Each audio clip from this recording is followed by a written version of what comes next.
All right, we are live on the T podcast today. We have a great episode. We're going to be talking with a local Louisiana native, Wesley Mayeux.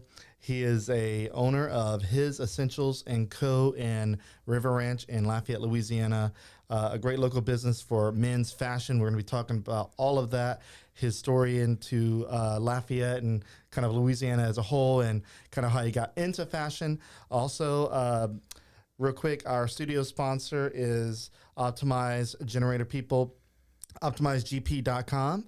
They are a great local company to power your home with confidence during any electrical outage. So if you're looking to power your home with a full home standby generator solution, they specialize in Generac generators, especially during hurricane season when your power goes out. People freak out over losing Wi-Fi and whatever else. And if you like your Wi-Fi and you have a home and you can swing it, get a whole home generator. Check them out at optimizegp.com. Their tagline, control your power, control your life. That just simple as it is. And with that, enjoy the episode.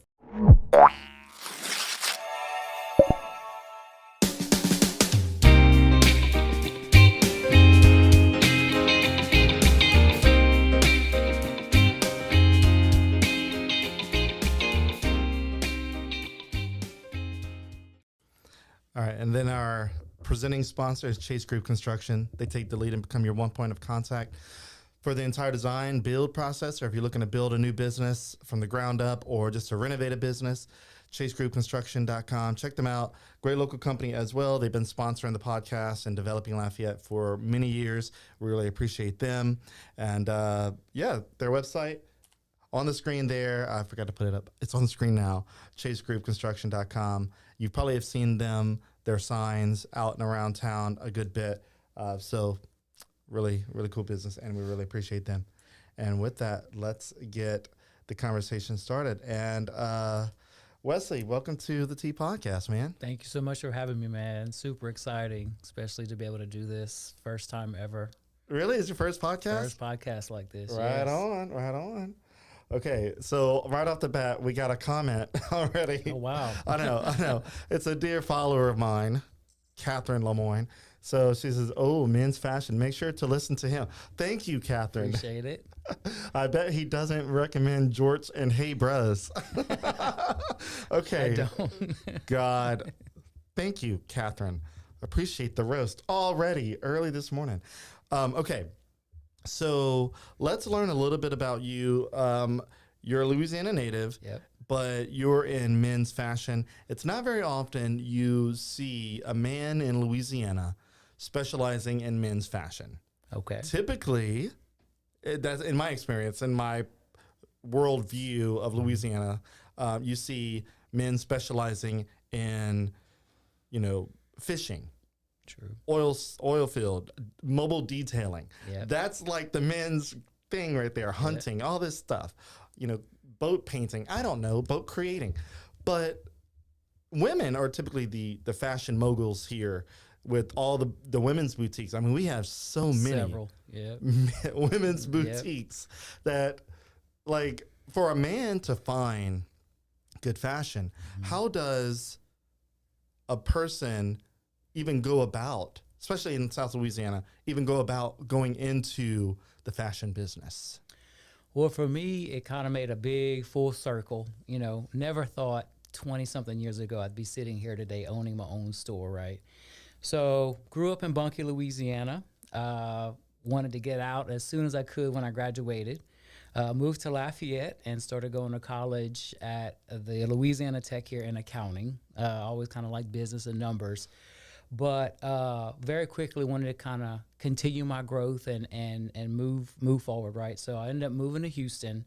My first full-time job ever was with Centennial Wireless here in Lafayette, Louisiana. Centennial in Wireless. the Northgate Mall, selling cell phones, man, when they were this big. Yeah. But I knew a lot was out there, right? And I wanted to explore. So I got a little job in Sam's Club in Houston selling wireless phones. Did not like it. And one of the associates said, you need to apply at Nordstrom. I didn't even know what Nordstrom was. But she was like, oh, you dress nice. You love to sell. Because over here back in the day, it was Banana Republic. Like that was the thing. And I mean, we were always trying to see what was the latest there. And I've always liked clothes. So I got on at Nordstrom when they opened the one in Houston as an original salesperson when they opened the big Nordstrom in the Houston Galleria, and just really fell in love and just knew that's where I belong. So I was on the floor selling. I ended up managing that area in men's. And then, Nordstrom was big in promoting from within. And so in less than 5 years, I was able to get promoted into the buying office. And I was one of the assistant buyers for part of the men's division for the South. So really just getting to experience, that side of the buying side, going to market to project, and just really, enjoying that, as well as supporting the growth of the businesses of those department managers that I supported. So 9 of my 14 years for my first run with Nordstrom, I was in the regional division over men's. So opened many stores. I moved to Miami to sit next to the regional, was even over men's designer, so opened several full line stores for Nordstrom throughout the Southeast. And then I really wanted to bring Nordstrom home to Louisiana. So actually the Nordstrom that opened in Baton Rouge was the first rack here. I was the store manager that opened that store and was able to come to be that store manager. So got to experience that level of it, right? Managing a store, coming into a new community, introducing what I loved. Never thought I would have left, but a great opportunity fell in my lap with our #1 dress shirt brand to work on the wholesale side as their regional manager. So I got to go back to the wholesale side, manage that. And then loved doing that. COVID kind of ended that. I just felt it was time to come home to Louisiana. And during those times of visiting, I saw how much Lafayette was just exploding. And I couldn't believe it, because when I'd come visit, I wasn't coming to Lafayette, I was going to Bunkie. And literally came to have coffee with a friend. I was like, whoa. And so it just kind of started ticking then. But it wasn't the right time, right? So ended up moving directly to New Orleans, managed that Nordstrom rack for about 2 years, and was truly still just calling me to get home here. So I came back. I got a great opportunity to work for Stellar over there as a senior sales manager. But again, getting back to my roots and passion for fashion, and just seeing there is a void here, or a gap to fill between your super classic traditional brands and then your things of like Lululemon and your streetwear, which is awesome. I love it. But to kind of have that middle ground of your modern, on-trend, relevant brands, I'm like, this is my time. And with the growth of the city, I was just like, it's kind of now or never.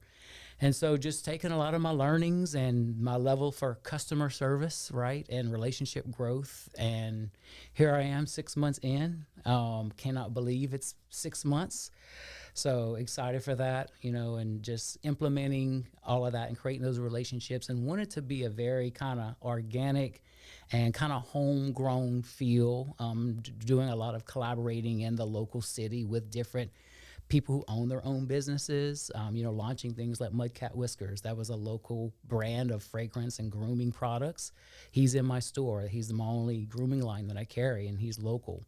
So just really getting to connect with different people like that, and also being able to provide that great service and helping them build outfits, wardrobes, because to your point, not every guy they kind of shy away from that, or they're not used to that, especially in the South. It's kind of like, whoa, I don't know. But to just be able to feel, hey, if you want to come in and just look at everything on your own, and we can kind of guide you, or you want us to roll the red carpet out, build you out some dressing room outfits, have a whole try-on party. I mean, that's all I know coming from Nordstrom, So it's been nice, and to get the feedback of just a welcoming vibe in the store. Yeah. Okay. So you said a lot right there. That you compacted probably all the talking points into the first 10 minutes. Okay, so I want to go back to the beginning of your earlier life in Bunkie. Okay. You said you got out as fast as you could. Yeah. I'm from, a lot of people know, Turkey Creek. Turkey Creek is not far from Bunkie. That's right. I mean, depending on which route you take, it's like maybe less than 30 minutes, give or take. I only know Bunkie for a couple of things. Back in the day, anyway. I don't know about now. All right. It could have changed a little bit. I don't know. It has. Okay, Yeah. good. So the reputation about Bunkie back in the day was not good. It was if you knew somebody from Bunkie, you knew somebody who was up to no good type of situation. Let's just say that. Or you were passing through it to get to Paragon Casino. Of course. Yeah, to go spend some money and, Yeah. get away. In Bunkie, being in that part of Louisiana, it's very outdoorsy based. It's very, if you don't have if you don't work in highlining, if you don't work in the oil field, if you're not cutting lumber in a field somewhere, like cutting trees or driving a truck, you didn't have a good job. Mm-hmm. So being in your early, adulthood, I'm guessing you were roughly, when did you move out of Bunkie? 19. 19. Okay. Yeah. So great time to move out. Cause Yeah. I mean, your early adulthood. You kind of alluded to it. What made you want to move out of Bunkie? I mean, did you not see anything potential wise for that area? For me, and I guess what I was enjoying, no, because like you said, it's farming is a huge industry there, agriculture, which is great. That's actually my dad. He was in agriculture and consulting farmers. And so I actually spent a lot of time in fields and spraying chemicals and stuff. But because of actually him, he moved to Broussard. And I'm like, you know what? I want to move there. And I transferred to the Louisiana Tech here in Lafayette and continued in accounting because I started in Cottonport, Louisiana for accounting and was just ready to come to a bigger city, and see. And so it was awesome to be able to get that opportunity and kind of, there's life out there, right? More than in Bunkie, but it has gotten a lot better. There's actually, if you go, Main Street is nice and got some cool antique shops now and a whole full service gas station. Actually, my stepdad works there. They have to wear a little uniform and everything. They can pump your gas. Yeah, it's like old timey, but current time. Yeah. Okay, so you essentially moved from this area to Houston, correct? Is that where your first leap out of the state? Yep. Okay. To open up, or to not open up, but you were working there as a cell phone provider. Mm-hmm. That's what you said for Centennial Wireless. First of all, Centennial Wireless, you're dating yourself immediately. I know it. I know It's you okay. know. But I had Centennial Wireless, so I'll date myself a little bit along with you. And I remember the transition from Centennial to Verizon, which is wild because I still have Verizon today. So if Centennial would have never sold or got bought out, I'd still have Centennial today. Yeah. I don't know. Okay. So working in Houston as a cell phone salesperson, you got essentially recruited right into the fashion industry. Yeah, pretty much. A coworker of mine, she was trying to get on at the spa, and she saw me looking for accounting jobs every day online because working in Sam's Club for a cellular place just wasn't going to cut it. And she was like, you dress nice, you love to sell, go to Nordstrom. I didn't even know what that was.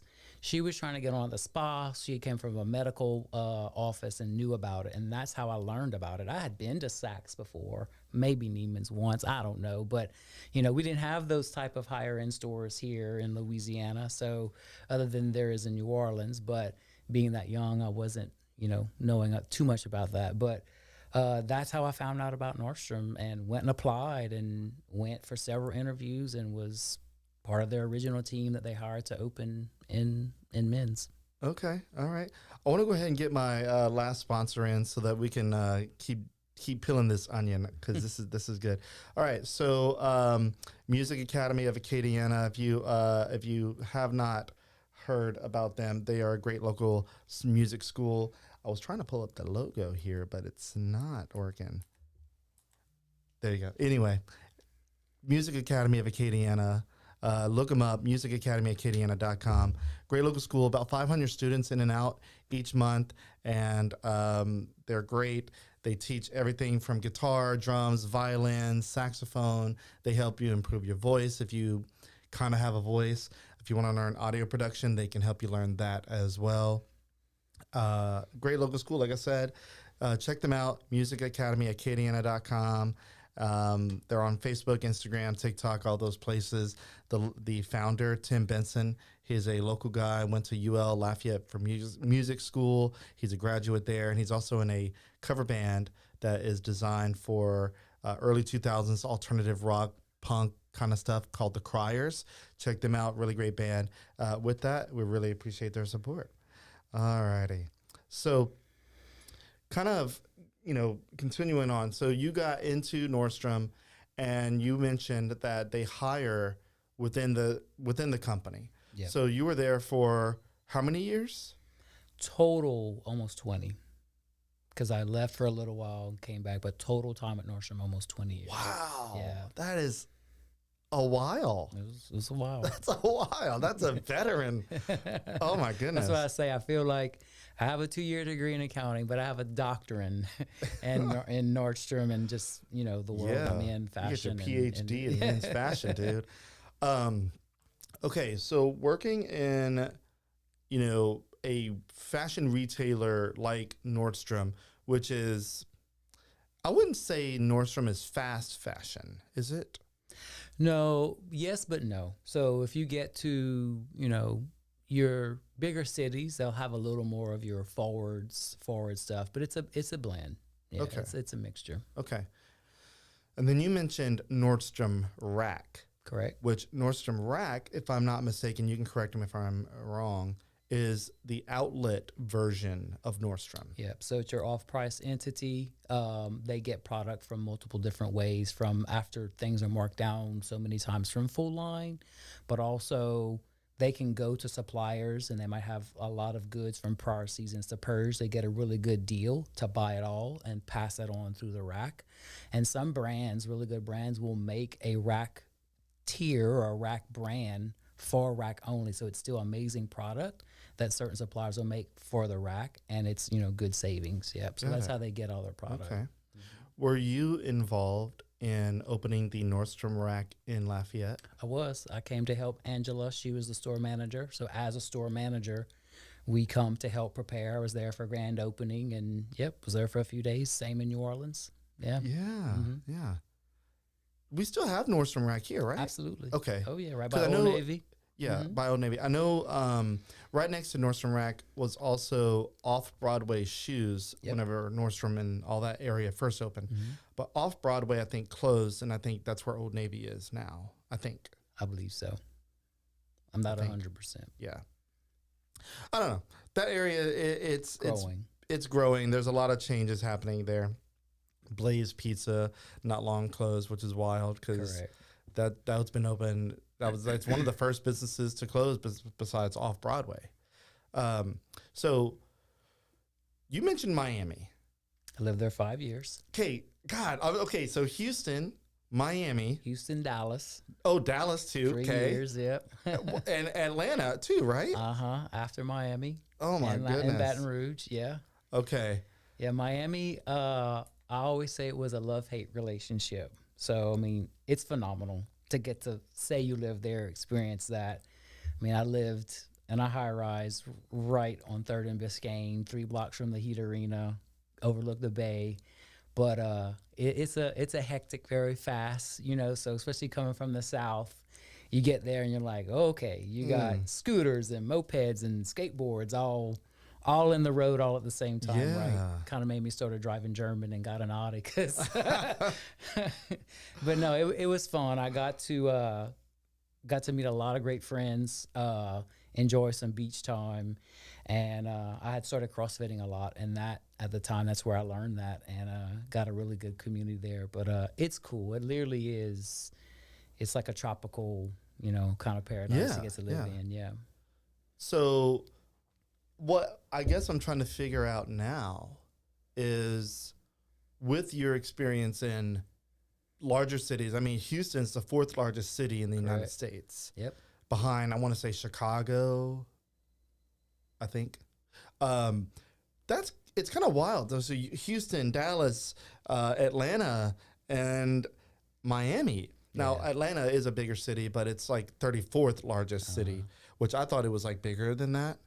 And we went to Atlanta in the early summer, and I was like, it's cool, but it's not as big as I thought it was. Yeah. Like, it's big. There's so many like small surroundings around it. Yeah. Yeah. Like, it was different, but the vibe was cool in Atlanta. Yeah. I liked Atlanta I a liked lot. it. Probably my favorite place that I lived, I think. Okay. So, Yeah. so people, whenever we were visiting, I had posted on the internet that we were there kind of chilling and wanted recommendations of things to do there. And somebody says, they compared Atlanta to New Orleans, but a cleaner version of New Orleans per se. Now, I was like, New Orleans has more of a vibe to it as Yeah. far as like music and culture For sure. goes. But I could see a little bit of it. I was like, okay, it does have the essence of like a New Orleans feel because there was a lot of culture there. There was a good Yep. mix of people. Yep. And I was like, okay, I get it. It just it's different. But we were in downtown. We stayed in the West End downtown, Yep. and great little spot. Everything's in walking distance. Yeah. We really didn't have to get into our car until we left that day. So, but I say that to say, why did you come back ultimately to Louisiana? An hour south of Bunkie. So, I mean, Yeah, no, you it's- essentially came back home. Even my best friend in the industry asked me the same thing, sitting in my mom's driveway in Bunkie because he owns his own brand, which I carry in my store, Live Live. I actually have it on today, but he was out repping, and that was his territory. And we were sitting in my driveway when I said, I really think it's time for me to move home. And he's like, are you sure? And I'm like, yeah. And so getting to come home during COVID and staying here weeks, almost a month at a time, and then I would drive back to Atlanta. I would stay there a couple weeks, month at a time, and come back. Prior to that, I was only here and visiting family on weekends and holidays a couple times a year. So when you come home and you get to see your family and kind of reality sets in, right? It's like, okay, like I've gone, I've done, I've seen. And the part that I'm still missing is more family time. And so I decided, you know what, once we knew David Donahue, who I was with, they had to restructure after COVID. And I said, I took a year off. I actually took a year off, and I came here and I was doing landscaping with my dad and enjoying just regrouping and being with my family. And then that's when I said, I think I'm going to go ahead and sell my home in Atlanta. And that's when I decided to move and was able to get back. I went back to work with Nordstrom. They needed a store manager, but I just realized that was a big part still missing. Yep. Okay. Yeah. So, I mean, you mentioned family. Yeah. That seems to be so. Whenever I ask someone who has been to multiple different cities and seemingly trying to get out of Louisiana, they're like, oh, there's nothing for me here. Right. I have bigger dreams. I want to be in fashion. I want to be in acting. You think, get out of Louisiana. Right. Get out as fast as you can. And you kind of did that initially. But you came back. Yeah. And there's a name for that. The boomerangs. Okay. And so it's whenever they fly out and then make this big old loop right back home. Yeah. And I think it's fascinating to hear people's stories about they got out, they explored, they saw the big cities, they lived there. You owned a house in Atlanta. You were in a high rise in Miami, which Miami seems very cool. But you said you have a love-hate relationship with it. Love-hate. But that might be the South Louisiana vibe, boy, that you just like that smaller, close-knit community feel. Yeah. I've never been to Miami, but I just mentioned I've been to Atlanta. I've been to Houston many times. I've driven through Dallas and San Antonio, never stopped there. Gone to New Orleans many times. And for me, even Vegas, I've been to Vegas a couple of times. Yeah. Love Vegas. Got out of there as fast as I can because it's, I talked Good to for a visit, right? It's great for a visit. Yeah. And what I'm getting at is especially in, I guess you could say Louisiana as a whole, but South Louisiana Definitely feels so close to home. Yeah. And if you haven't lived here before, you may not be able to see that, but once you're here, there's this like tangible or maybe slightly intangible like glue that I think keeps pulling people back. Yeah, and that's the thing, and that's why I loved it when I lived here in the early 2000s. Kind of what we spoke about before the camera started rolling, right? To know how the music scene is kind of coming back and all the DJs that used to spin at Plaza and to see that coming alive and even the Plaza possibly reopen as a lounge and just, there are stuff at those times in my life in my early 20s living here in Lafayette that stick with me forever. Like I still have these CDs that I still play to this day and always just enjoy the vibe and the culture of Lafayette those 5 years I was here. And so to go find a career that I love in an industry and to bring that home, I feel I'm really winning because other than not too many direct flights out of Lafayette, I feel this is the spot. The stuff that's opening, what's available to us, the friendly culture, and just the growth of the city, and the friends and the family. So that's why I'm like, no, I do feel I'm ready to come back here. And Bunky's just an hour away, Yeah, right. But I truly enjoy, and I love the vibe of the River Ranch area and that they're really making that area very welcoming for everybody. I think many years ago, there was kind of like a stigma of, I shouldn't go there, or that's only for a certain lifestyle. But no, it's really for everybody. And they're doing a lot more events and trying to come together. And that's a big part of what I want to do to make sure everyone knows, hey, that area, my store, regardless of who, what, where you're from, it doesn't matter. Like, we want everyone to be able to feel they can be a part and enjoy, that growth of that area. Yeah. So you said something very interesting there, that in the early days of River Ranch, it felt very exclusive. Mm-hmm. And I think that's important to bring up because right now there's another part of the parish that feels exclusive. That's very similar to River Ranch, Sugar Mill Pond. Okay. Okay. Yeah. Okay. River Ranch, like you said, I feel like it has evolved a little bit. Mm-hmm. I don't know like how, but like over the past few years, I've noticed like people talk less about River Ranch and the feeling of it being exclusive because so much is built there now. Yeah. Like if you want to do anything in Lafayette, chances are it's on that side of town. It's kind of crazy. You want to shop at Costco? It's in the River Ranch area. Correct. Technically, River Ranch is a neighborhood, so it's like not in River Ranch proper. River Ranch feels like its own town within the city, which is funny.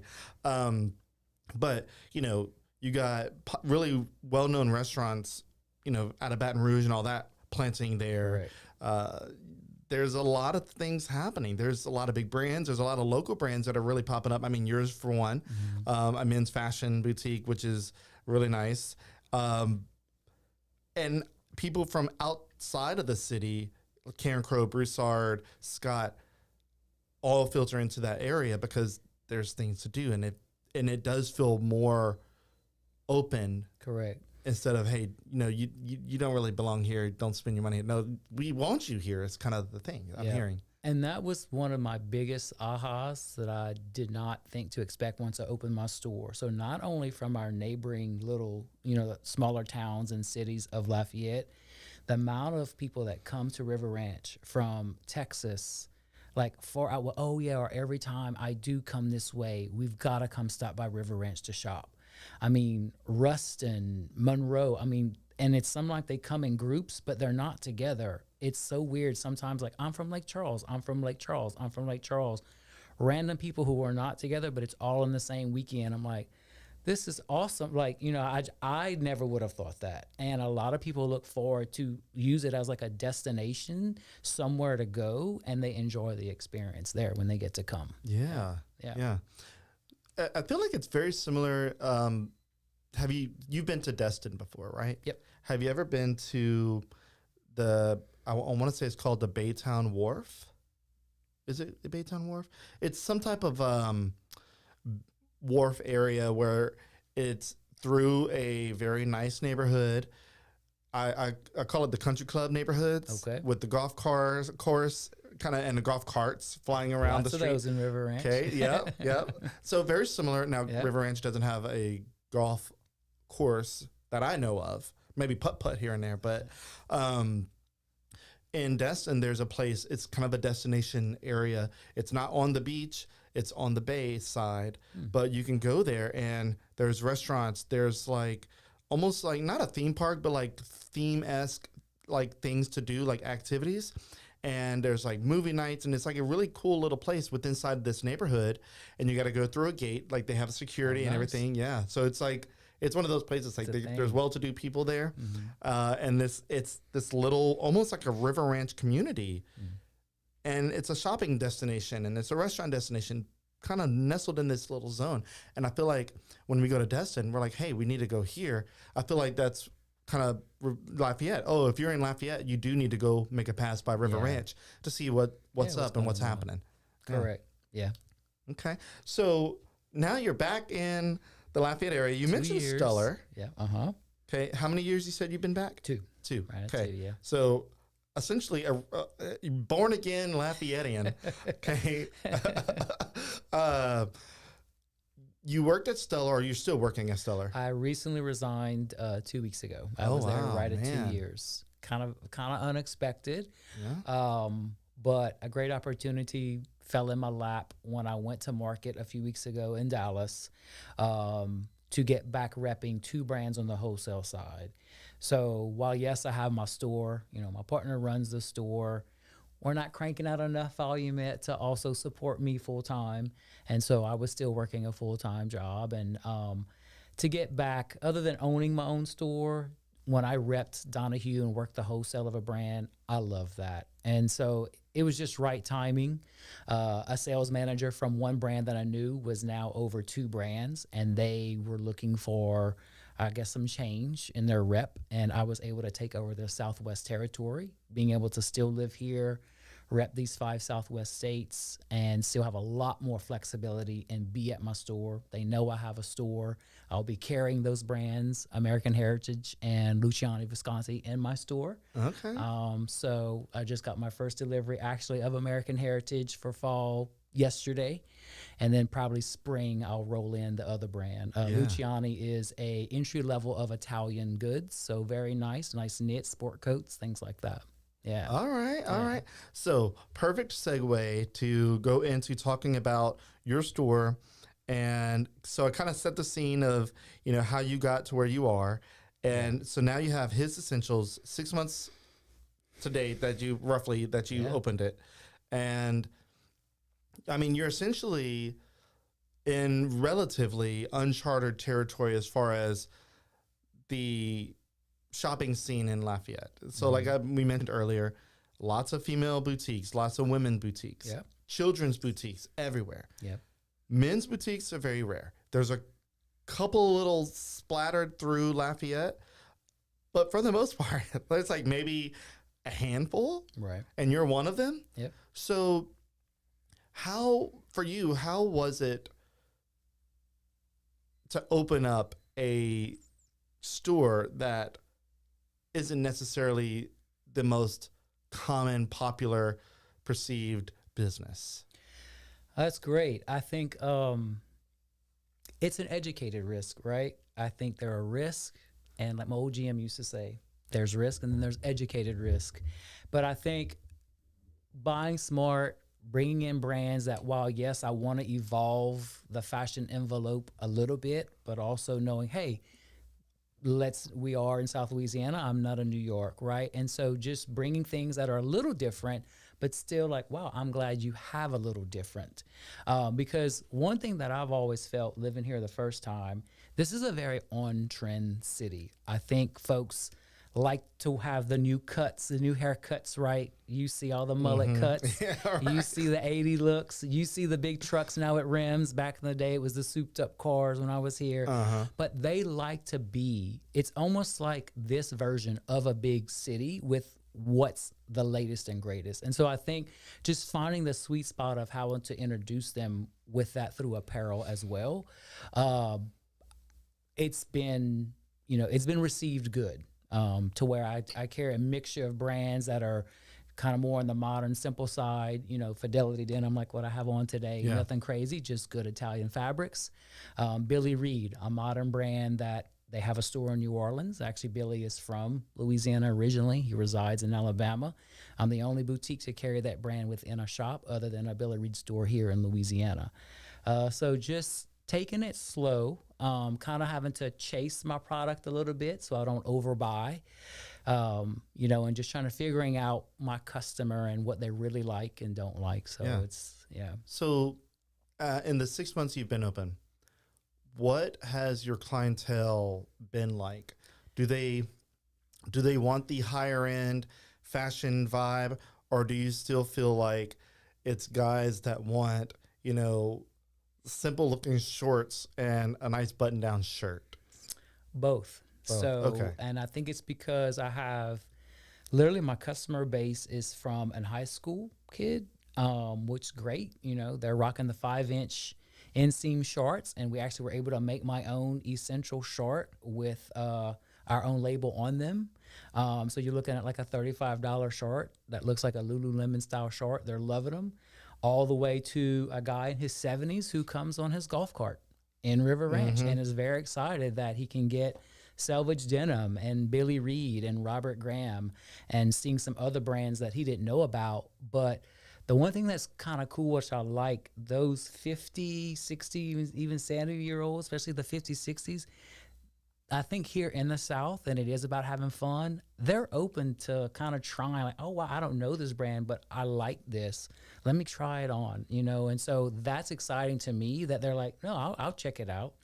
So some of them, it's a slow pace, but some are like, no, yeah, I'll check it out because they travel. They do go to larger cities, and so they do see fashion on a different level. I think as the ones that do get out or have gotten to go travel as they've gotten older. So they're excited to see. And then the women, for example, Liverpool, it's the jacket that I'm wearing today, Liverpool, LA, it's been my #1 brand. I didn't even know about it until I met the rep 6 months ago in market. I'm exclusive to carry it in the city. It's actually been my #1 brand. The women come in, they're like, oh, you carry Liverpool? It's a big women's brand. And so they're excited to introduce it to their husband to be able to wear as well. Wow. Yeah. Okay. And so you said you're one of the only retailers that offer Liverpool in South Louisiana? Yep, in Lafayette. Wow. Yep. Okay. Yep. Quite a few of the brands I carry, I'm exclusive to the city to carry them. That's good. Hey, that's a good place to be. That's a good place. Okay. So with my experience with men's fashion, limited experience. Okay. Okay, Catherine, if I you're... want to change that. I want to change that. Yeah. Look, so the shirt that I'm wearing today is not an expensive shirt. Okay. My wife got it. My wife shops online, and especially with a family that has kids, typically there's not a whole lot of young families with kids. There's not a whole lot of expendable money to get some nice clothes. Every once in a while, it's for a birthday or for Christmas, you get an outfit or whatever. But we had a beach trip coming up at the end of the summer we just went on, and we were planning on taking pictures and whatnot, and we needed to organize our outfits. And I look at my wardrobe in my closet is 90% t-shirts. it's I can change that for you. Look, I like a good button down. Yeah. I don't wear them often. In fact, most of the time, and if you look back in the past episodes of the podcast, I'm wearing a t-shirt. I like a good t-shirt. But today I was like, you know what? I'm going to wear a button down because I got this fashion guy coming in. Yeah. Okay. I said, but I just know that as soon as I mention where this shirt is from, he is going to cringe. No. Okay. Where's your shirt from? Shein. Okay. Yeah. Yeah. It's Hey, everyone has shopped from there. I mean, I'm sure you can find some cool things on there, right? I think, and this is even, I had to even kind of write this out in an article speaking about price points, right? And value to spend or budget to spend. I'm a huge believer in not everything needs to be designer theme, or I think true fashion is feeling confident in what you want to wear, mixing up brands as well as price points, your highs and lows. I mean, even in women's, that's the thing. They might have a $5,000 bag on their arm, but $100 or less t-shirt with some jacket over it in a pair of sneakers. Same thing, like there are stuff in my store that's $30-$40, and then yes, there are shirts at 100 and maybe some even more depending on the brand, but not everything has to be all at the high end. And I think it's just learning how to mix and match, or knowing, to your point, all right, this is a special occasion, I want something really nice, but also I can buy some everyday things that are affordable. And the big thing about it is knowing how to buy a couple items and how can I make many outfits out of this, so then you see the overall value in what you're buying. We used to call it Northern Victor math. Okay. And it starts with bottoms up. Yeah. You could lay, let's say, 2-3 pair of shorts down and maybe a pair of pants and some trousers. And if I can show you a t-shirt, just a little Henley polo, another button down and a jacket, and make 10 or 12 outfits out of that, you're like, okay, so this $500 maybe I just spent, but I'm getting many outfits out of, then you're like, this is a great investment in these pieces that you can interchange within your wardrobe. Yeah. Yeah. So I've always been intrigued by fashion in a sense, not necessarily because I'm a fashionista. I know when something looks good, like I cringe at spending a lot of money. I'm a saver. So I'm very limited. Now my wife, she's a spender. She will spend in certain things. But one thing that's always kind of instilled a little bit of like worry and fear, loose fear in fashion. And I think that a lot of this stems from just watching shows and movies where this has been kind of said, is you don't want to be seen wearing the same thing too many times. And that, just thinking that makes me feel weird, because like now I don't want to be that person that's always being seen wearing the same shirt or the same shorts. I'm like, my outfit's very limited, but majority of my, like I said, is t-shirts. And I try my best to think, when did I wear this shirt? And like, how many days do I space it out before it's like, he always wears that shirt. Yeah. It's my freaking favorite shirt. What do you want me to do? So what is your professional advice to someone who does have that kind of anxiety of wanting to wear something that they like a lot, but doesn't want to feel like they're wearing it out too much, like overdoing it? Yeah. Like, because I mean, some people say, oh, like, you know, really high fashionista people will buy an outfit, wear it once, and it's done. Yeah. Like, I find that crazy. I find that crazy. I'm like, I spent a lot of money on it. Yeah. Well, I think so. You know, even though, right, it's 90-something degrees outside today, I have a jacket on. You have a jacket, yeah. Okay, so one, it's about interchanging the look. You know, how do you rotate that favorite piece or a few that you have? Is it with some shorts sometimes? Is it within a pant? Do you throw a lightweight third piece on over that? Overall, that piece might be in high rotation, but you might have a few things that you're pairing it back with that aren't, to where it's just going to give you a different look. So it won't look like you're wearing the exact same tee and short every single time you're wearing it, you know, because everyone has their favorites, you know. And so I have to tell myself sometimes about, okay, I have got to, you know, I'll get in the habit of that with shoes, especially when I'm getting ready for work. I'm just like, oh, yeah, like my specific inserts are in that shoe. I'm just gonna wear that shoe again, and I'll get in the same shoe like every day, and I'm like, all right, I need to swap out of that shoe just because I start feeling that. I'm like, my clothes are usually always different, but I have a bad habit with my shoes of doing that. And I think though, just taking a moment with that or finding a few things similar that you can interject so it's not the exact same. Yeah. Yeah. So you mentioned shoes, and also Catherine Lemoyne mentioned shoes. Okay. My Hey Bros, or AKA Hey Dudes. I treat shoes like I treat tires. Rough. Well, but like as far as longevity, Okay. I keep them as long as I can. Okay. They might be bald, but I'm keeping them until I realize I'm slipping a little bit on the cement. Like if I take a step and it's like, Ooh. time to get rid of them. I have some other shoes. I have some dress shoes. I have some dressy casual shoes. Uh-huh. I didn't buy them myself. Somebody gifted them to me. So like that's my problem is especially with shoes mainly, I'm not a sneakerhead. Okay. I know some people that are sneakerheads. Yeah. They have a closet full of different shoes and they are not creased. No. Okay, they walk in a way that I've been They down. have things that you put in them so they won't crease. I can't live like that. But yeah, so I treat shoes like tires. I keep the same set until it's time to change out. So I run them through. Okay. Like I love Hey Dudes. A couple of reasons. They're easy to put on. All right. I love ease of slipping on and off. I don't want to tie my shoes. I have a couple of tie shoes, my dressy casual shoes. I have to tie them. And I'm like, grunting every time I have to go to tie because my gut gets in the way. That's a personal problem. But also, they're not super expensive, especially with some outlets that you can find. You can get, buy one, get one 50% off, give or take.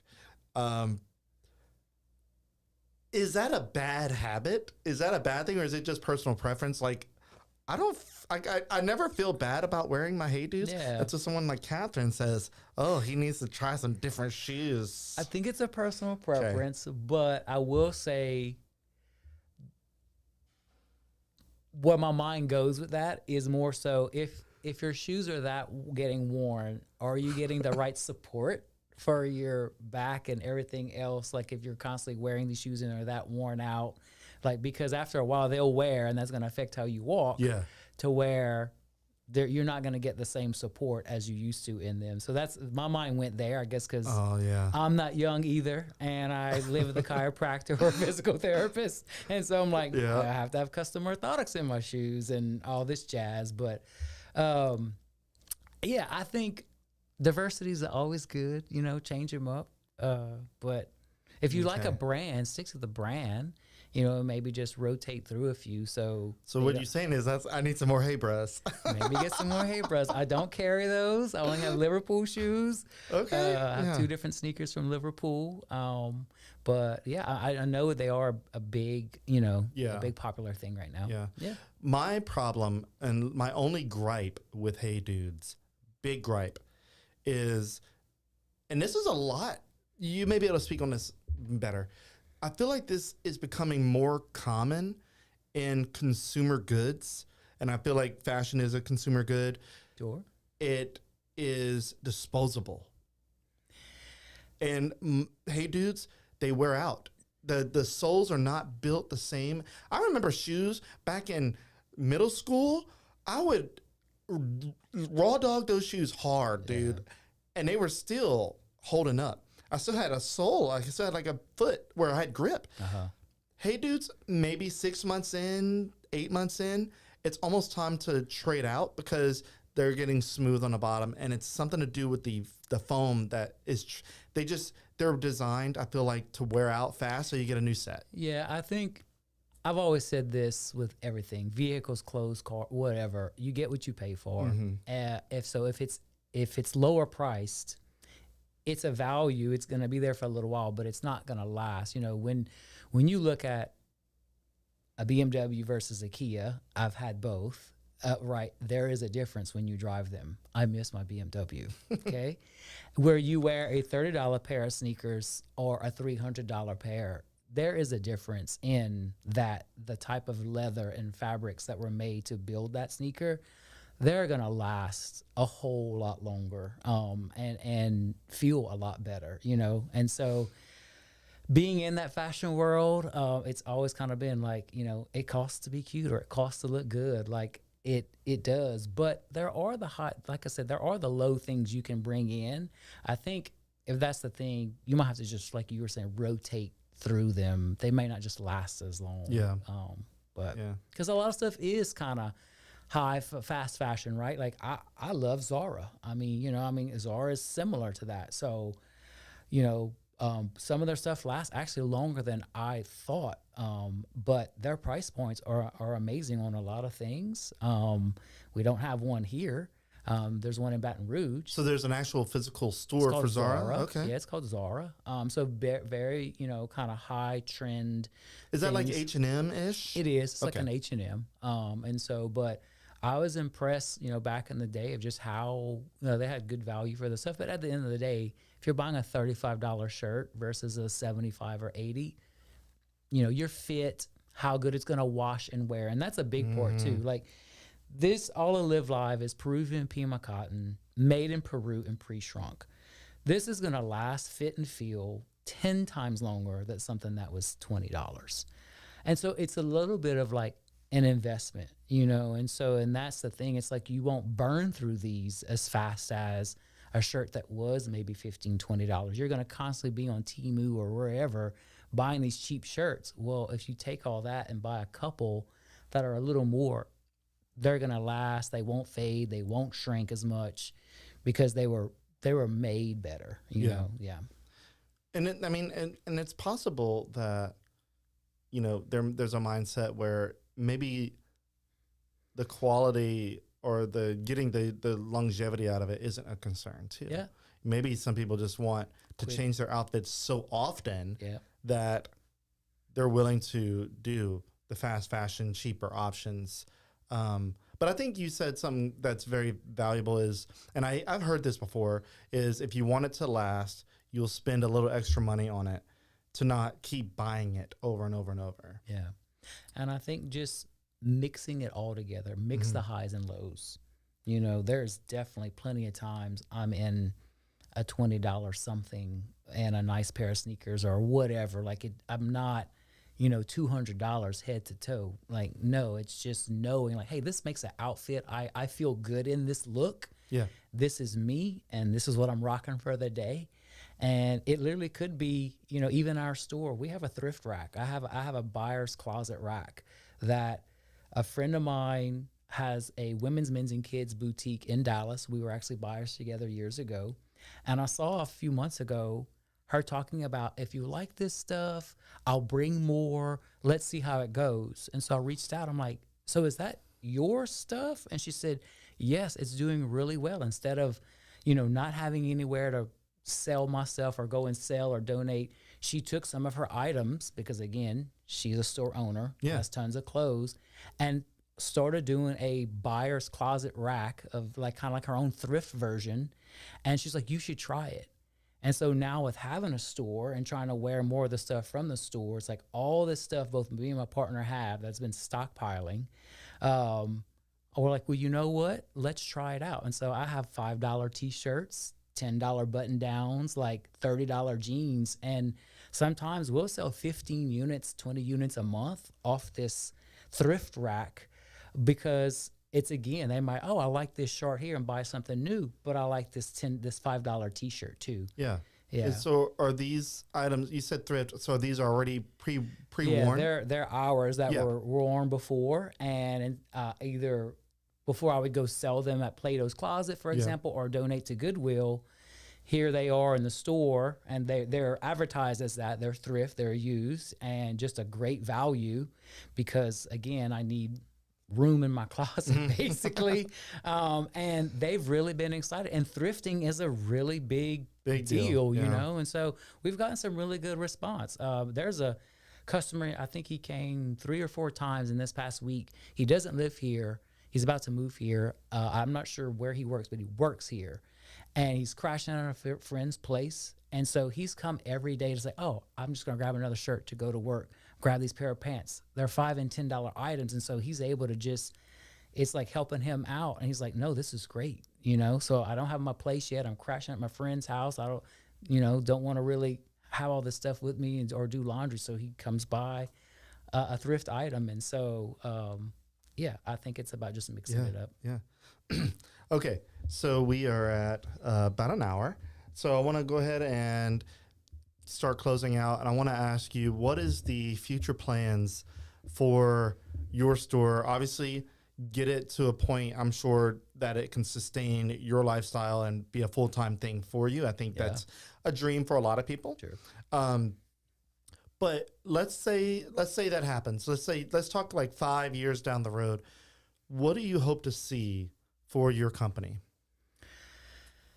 Definitely both the apparel side, doing well. I would love if, there was a few employees there working right. Maybe we even grow out of that small 1,200 space and into a bigger space in the future. But also having my embroidery business, increasing, because we do embroidery. We've done several orders of some polos and hats and even like workout gear for one of our customers. So that is a big business as well. So my partner does a great job. He has figured all that out. He does all the embroidery. So yeah, I mean, having that for sure, right? And in time, I would love to be able to, if it grew to where I either kept that space and maybe had another space, maybe downtown, right? As this area continues to evolve, I know there's a hotel and whatnot growing, or maybe having another store somewhere else, whether it's in Louisiana somewhere or elsewhere, so I'm open. Awesome. Yeah. Yeah. Well, man, this has been great. What did you think for your first podcast? A lot less nervous than I thought I would be. Okay. Maybe even though the cameras are here, it just feels like it's me and you talking. Definitely know that it's not my first time having to be in front of a mic, being a store manager and hosting rallies and huge rec meetings, but I really appreciated it.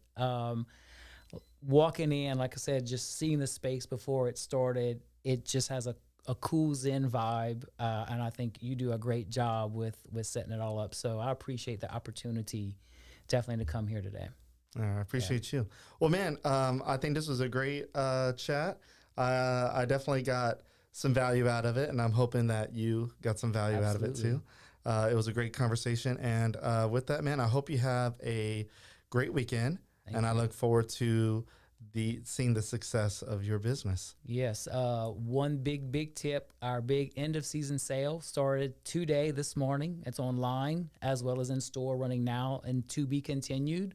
So huge things with current sale items, an additional % off, as well as new markdown. So please come by the store. We're ready to, make room for fall. And so all of our spring, summer goods is on its way out the door. So come and shop the sale. Nice. All right, man. Well, have a great weekend, and hopefully some people swing by your shop after they hear this and get some fresh clothes. Appreciate it. All right, man. Wesley, it was great having you, and we'll see you in the next one, man. All right, guys, that is